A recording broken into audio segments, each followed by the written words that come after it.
The Honourable Bill English. Mr Speaker, that member should be apologising for the damage that the Labor Party did to the New Zealand economy.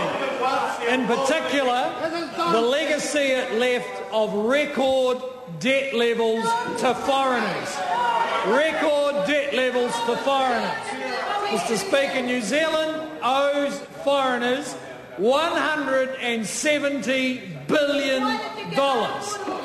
And that debt ran up rapidly under the stewardship of that government because it promoted property speculation, debt-funded consumption, government transfer programs that were very expensive, and it strangled our export sector. So under the Labor government, this country went on a debt-funded spending binge and strangled its earning capacity. And that is why this government has to focus on turning around the imbalances in our economy, because in the new world, since the global financial crisis, no country can afford to be run in the way that the Labor government ran it. No country. The good news is there are some small reasons for optimism that the process of undoing the damage that the Labor government did is making some progress, Mr Speaker. And not all of it, I'd have to say, is this government's doing. Not all of it is, because one of the things that is working for us, for instance, is that export prices are at record levels. Now, what happened to exports under the previous Labor government? Well, when they came to office, exports represented 30% of the New Zealand economy. When they left office, they represented a bit over 25% of the New Zealand economy. So we need the benefit of high commodity prices. That is where the growth of this economy will come from, and much of this government's policy framework and the next steps that will be outlined in the budget 2011 are aimed at taking advantage of those high export prices, up 30% actually in the last year.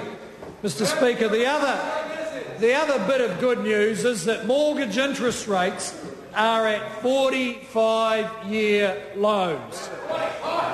Can we recall when the first mortgage rates hit 10% in, I think, 2007 under the previous government, wound up by a frenzy of speculation and rapidly rising government spending?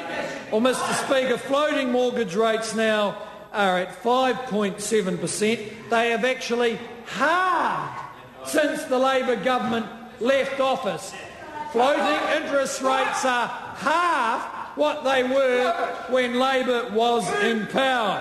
Almost half. Almost half. And Mr Speaker, the other good news is that real after-tax wages have increased by 10% since September 2008.